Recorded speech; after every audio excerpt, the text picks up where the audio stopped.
Check down this.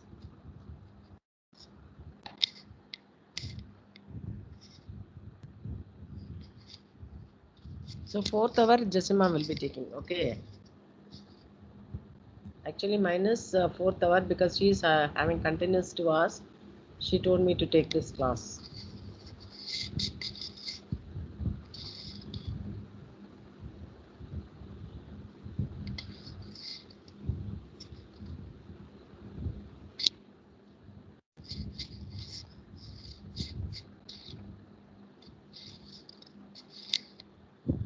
So yesterday I told you that is the width is A and the length is B and thickness is very small. T is very small. Then you can analyze it as a plane stress problem.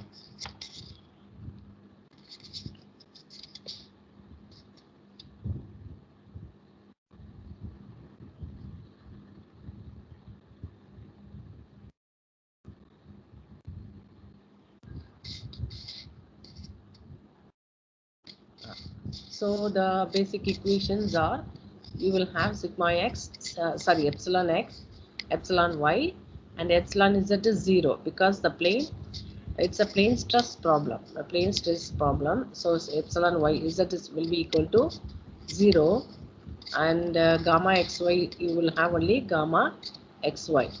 So can you just copy down?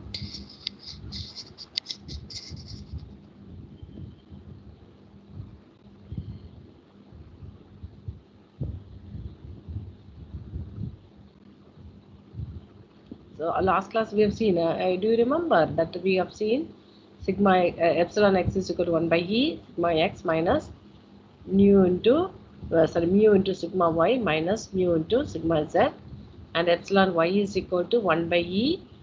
That quantity alone will be positive. Other things, this is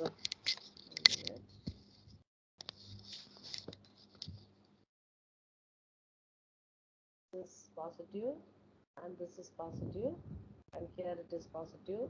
With the other two quantities, you will have mu value, and it will be with minus sign. So this we have seen yesterday. So if it's a plane stress problem, then you will have this and this. About is the direction, it is 0. Then you will have this is gamma xy, that is the shear strain, and these two values will be equal to 0.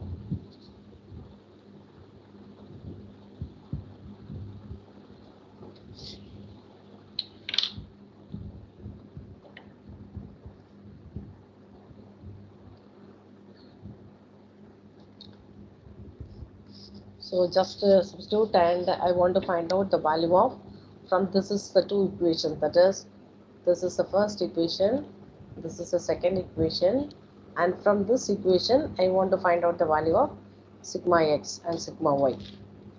Sigma x and sigma y, you can find it out.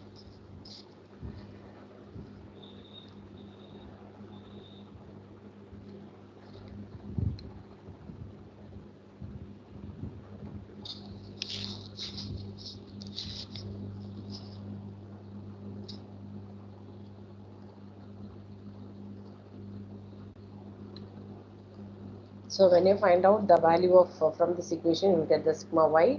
And can you write sigma y also? Sigma y is equal to E divided by 1 by mu square into epsilon y plus mu epsilon x. That's the value you will be getting.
You finished? Are you able to get the value of this from these equations?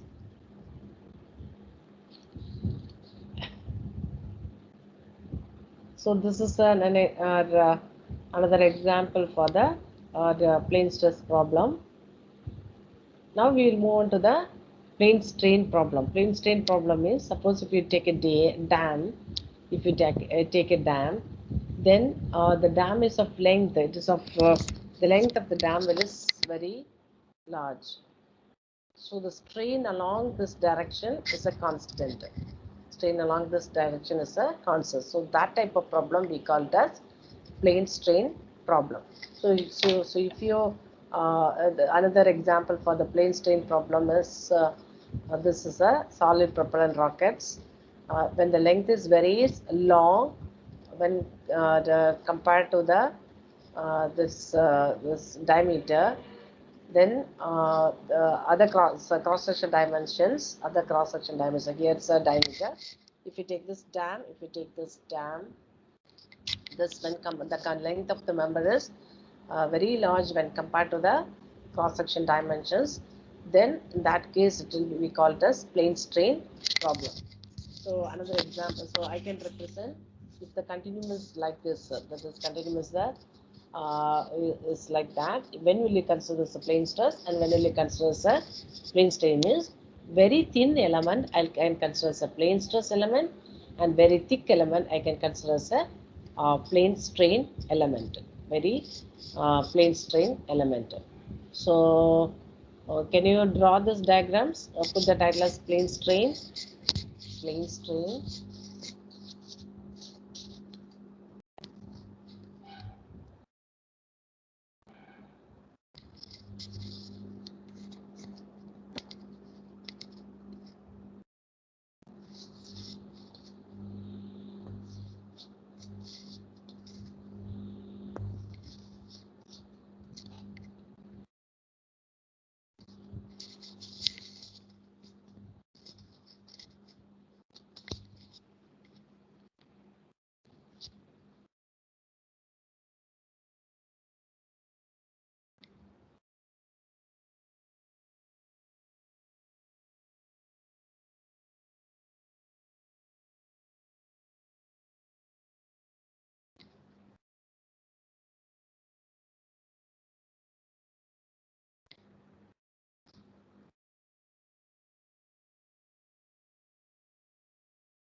So this diagram also you take it.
So have you finished this?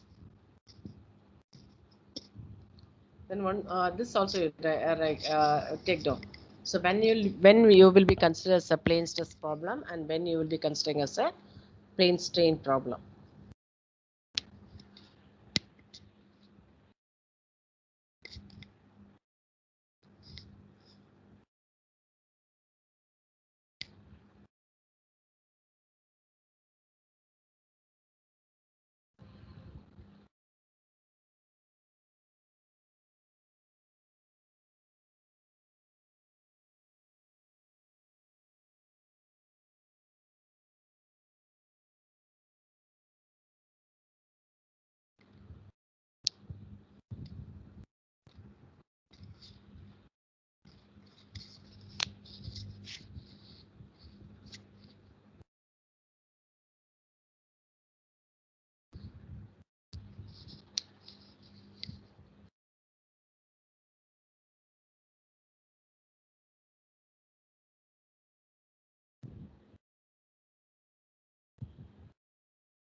So have you noted down?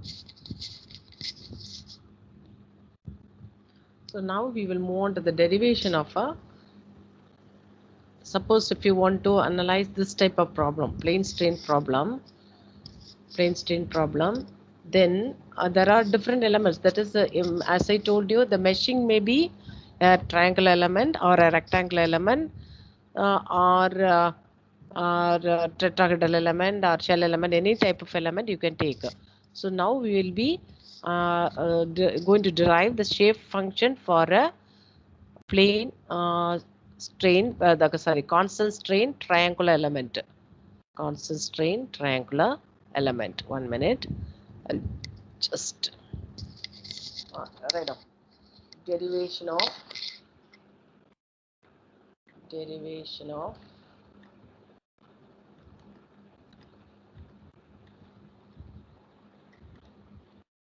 constant strain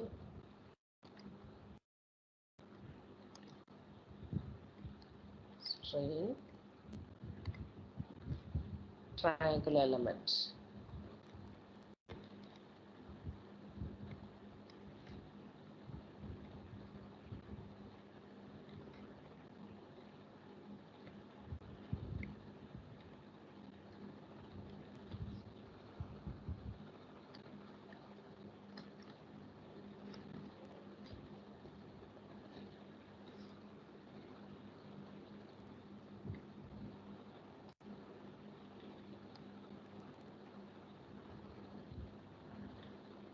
Constant strain triangular element.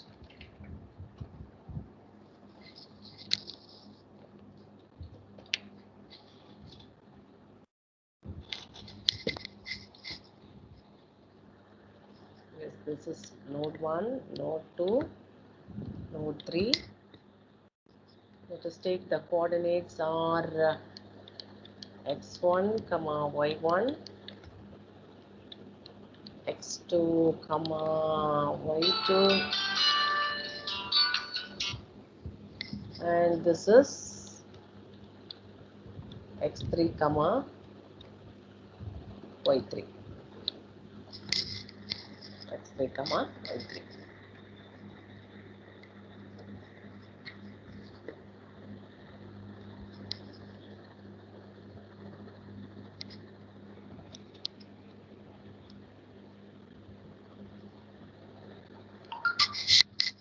And the nodal displacements, we will take it as d1x, d2x, and d3x. So the nodal displacements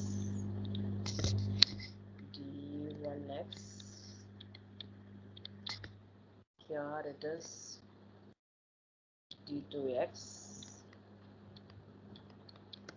here it is d3x, it is d1x,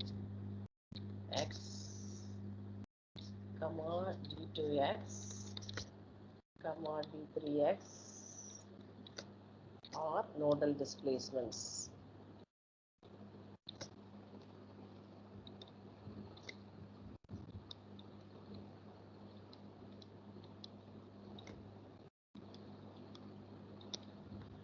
Nodal displacements.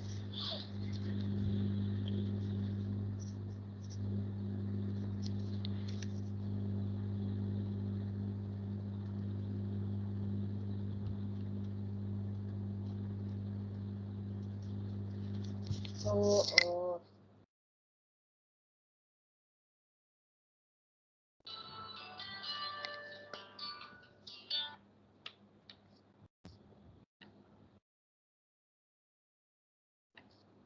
Hello? hello. Hello?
So let us take the displacement function is equal to displacement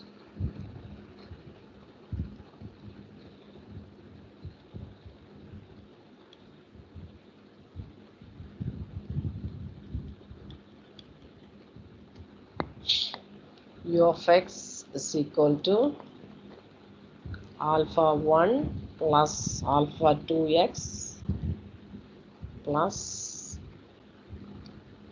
alpha 3y.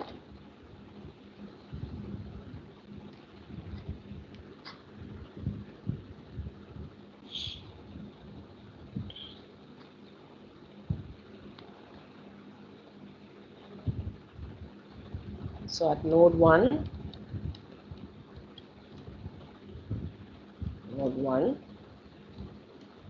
u of x is equal to d1x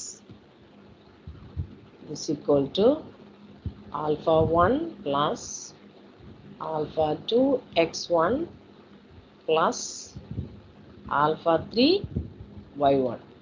Similarly, can you write for the node 2 and node 3? Write for the node 2 and node 3.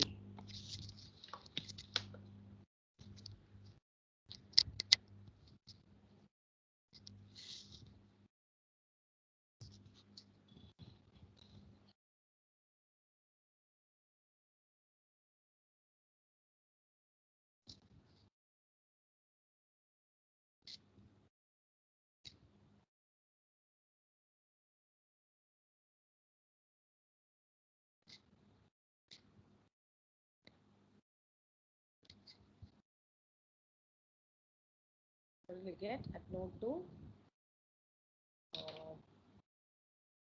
So the displacement is d1x. So alpha at node 2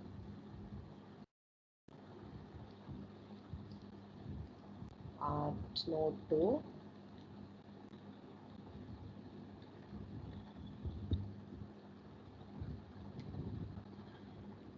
u of x is equal to d2x, that is equal to alpha 1 plus alpha 2x2 plus alpha 3 x3.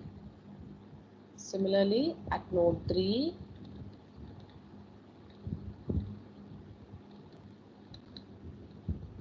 u of x is equal to d3x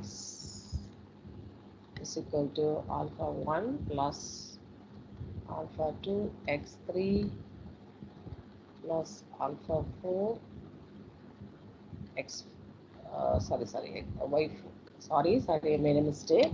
One minute. Uh,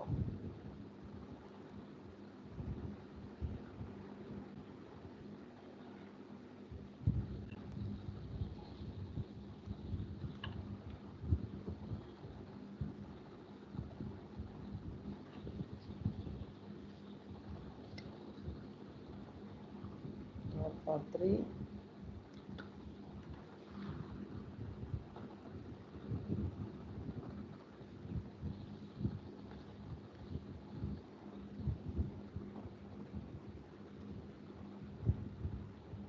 y2, then alpha 3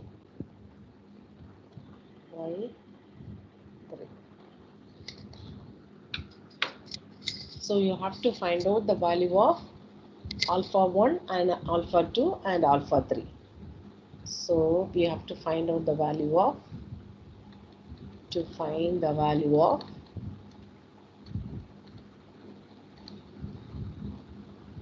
values of alpha 1 comma alpha 2 and alpha 3.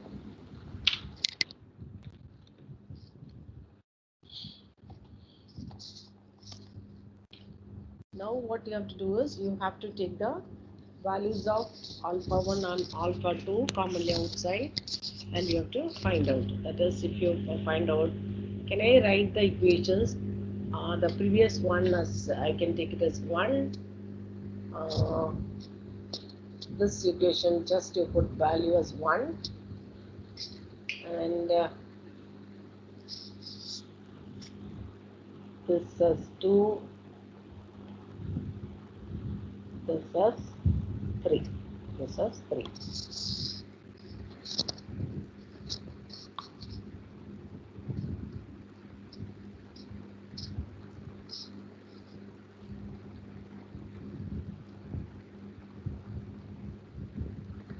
So can I write this equation as in the form of matrix form?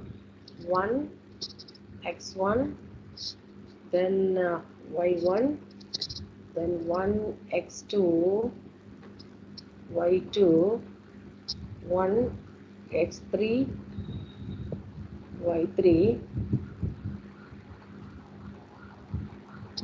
into alpha 1 plus alpha 2 alpha 3, that is equal to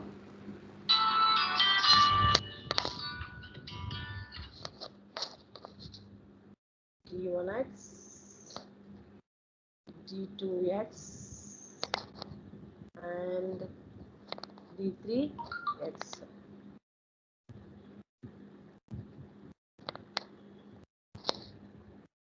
So you can put a curly bracket because displacement is a vector function. Can you put like this?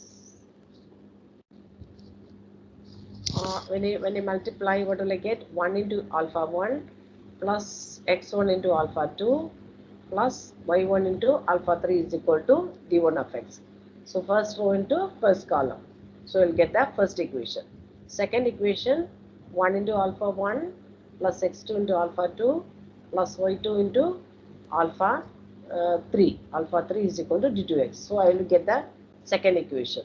Third equation, 1 into alpha 1 plus x3 into alpha 2. That is, this is the second term, plus y3. y3 into alpha 3 is equal to d3x. d3x. So this is the, now I have to find out the value of alpha 1, alpha 2 and alpha 3. Alpha 1, alpha 2, alpha 3. So there is one rule called Cramer's rule to find out the value of alpha 1, alpha 2 and alpha 3. So there is one rule, mathematical rule called Cramer's rule. 1 minute. So any doubt in this one?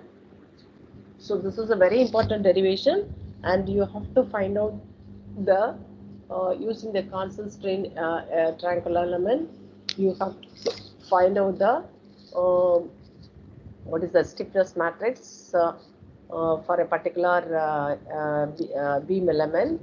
You have to find out. So this derivation is very important. So once again I'll repeat it. That is, we have taken it's a constant strain triangle element, and we have taken the triangle, that is the ordinates are 1, 2, 3, and the ordinates of 1, 2 and 3 are x1, y1, x2, y2 and x3, y3.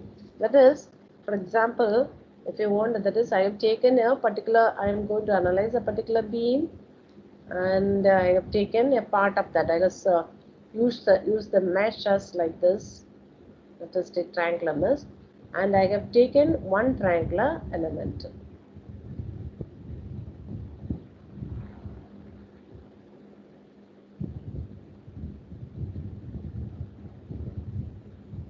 One triangular element. Let us take the, otherwise I have taken this element, third one, this one.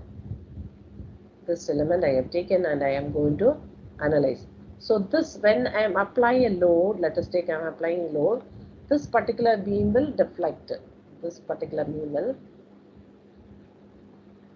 deflect. Okay.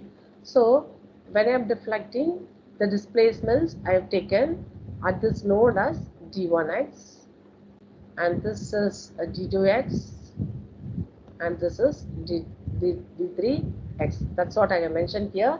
I have taken this particular triangle element, and I am analyzing. For this one, I am going to find out the shape function. So for that, what did I do? First, I have assumed the displacement function. So the displacement functions are connected with the shape functions. How it gets deflected is the shape function. So the displacement function I have expressed as alpha 1 plus alpha 2x plus alpha 3y, and I have applied the nodal displacement at the node 1, 2 and 3. So that's a boundary condition I have applied. The boundary condition is at node 1 displacement I have taken as d1 of x, and at node 2 I have taken as d2 of x, and the node 3 I have taken as d3 of x. So substituting the boundary conditions, the aim is I have to find out the value of alpha 1, alpha 2 and alpha 3. Alpha 1, alpha 2, alpha 3. So that I have applied the boundary conditions d1x, d2x and d3x, and substituted in the equations. So I have got 3 equations, and I have put the 3 equations in the matrix form. If you want, you can write putting equation matrix form. Equations 1, 2 and 3 in matrix form.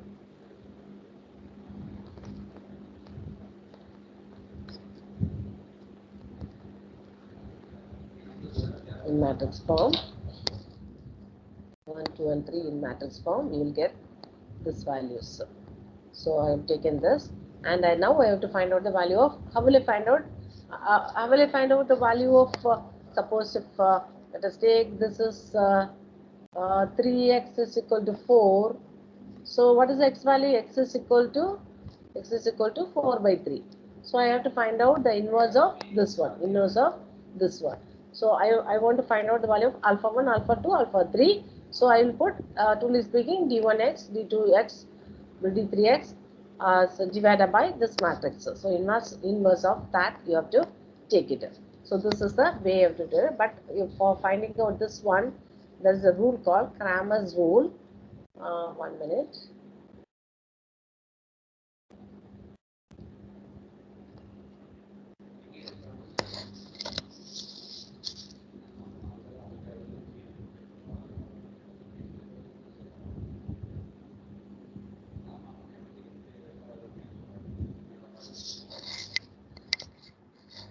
To find the value of 1 minute.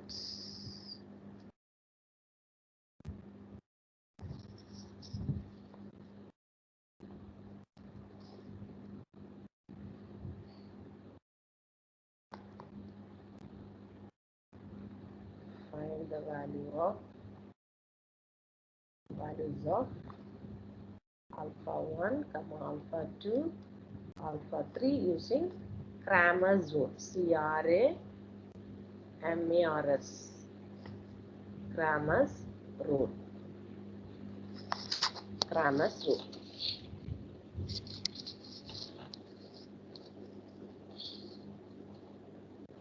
So I can tell the value of, according to this rule, I can write alpha 1 is equal to, just wrote it down, g1x, g2x, d3x, and this is x2, y2, sorry, x2,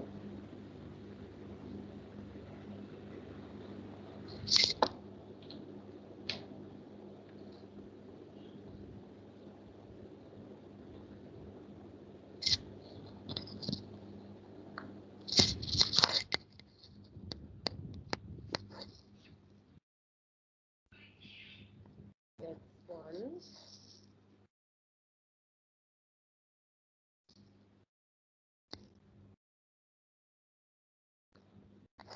x1, x2, and x3, y1, y2, and y3. That is, what I have done is, I will replace the first, when I am finding out the alpha 1 value, I have to replace the first column with this value, d1x, d2x, and d3. Then the remaining things are same. So that divided by, I didn't complete it, that divided by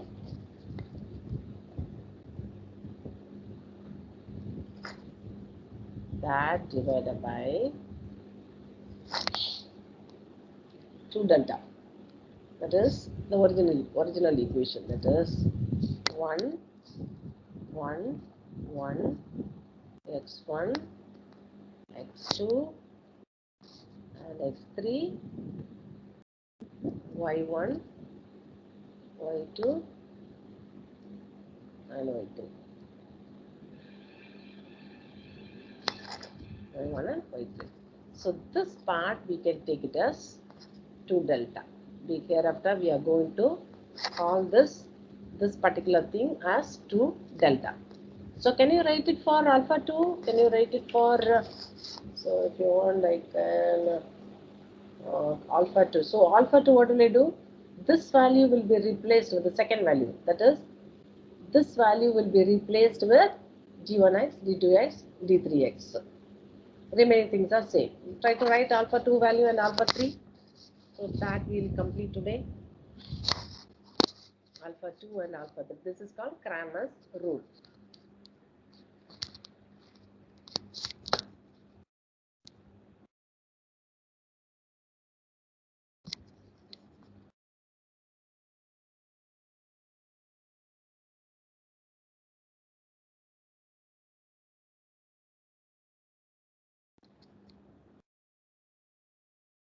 Any doubt in this one? Any doubt in this one?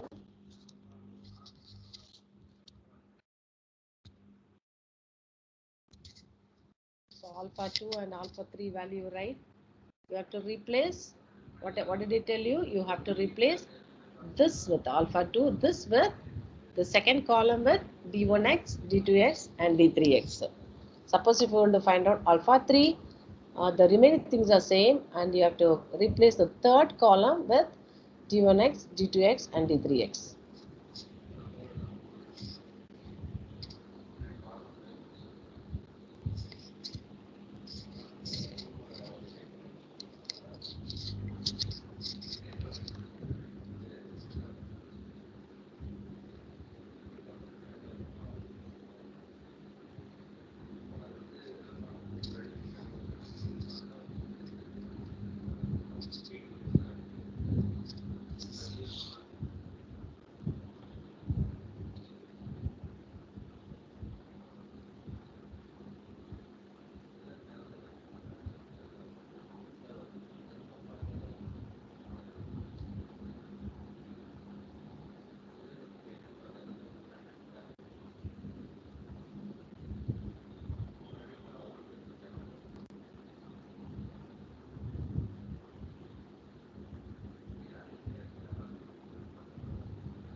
So tomorrow, what I have planned is, have you written the value alpha 2 and alpha 3? Have you written or not? What about you, Jagan? Have you written? Jagan? Yes, ma'am. What about Kabir? Have you written the value of alpha 2 and alpha 3? Yes, ma'am. Written, ma'am.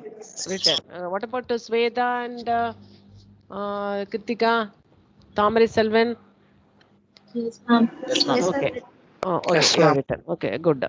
So tomorrow, you have to take a small test on this one. That is, take down the question. Take down the question. Derive the relation between strain displacement matrix. Derive the relation between strain displacement matrix.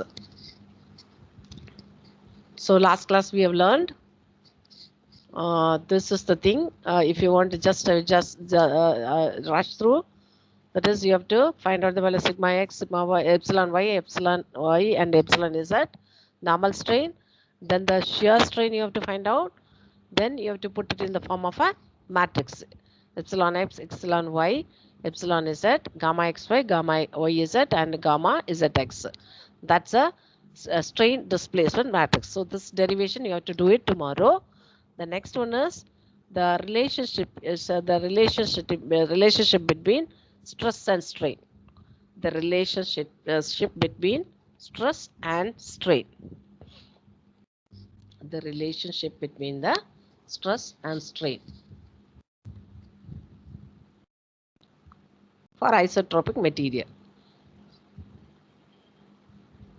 Then what's the meaning of plane stress problem and plane strain problem?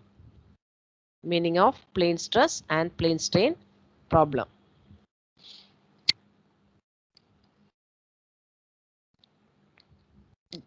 For that also, for plane stress, derive the expression for sigma x and sigma y for the plane stress problem. That you have to do tomorrow.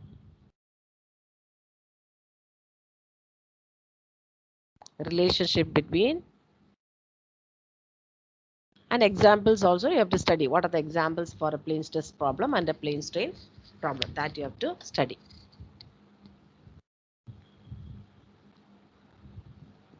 And next question.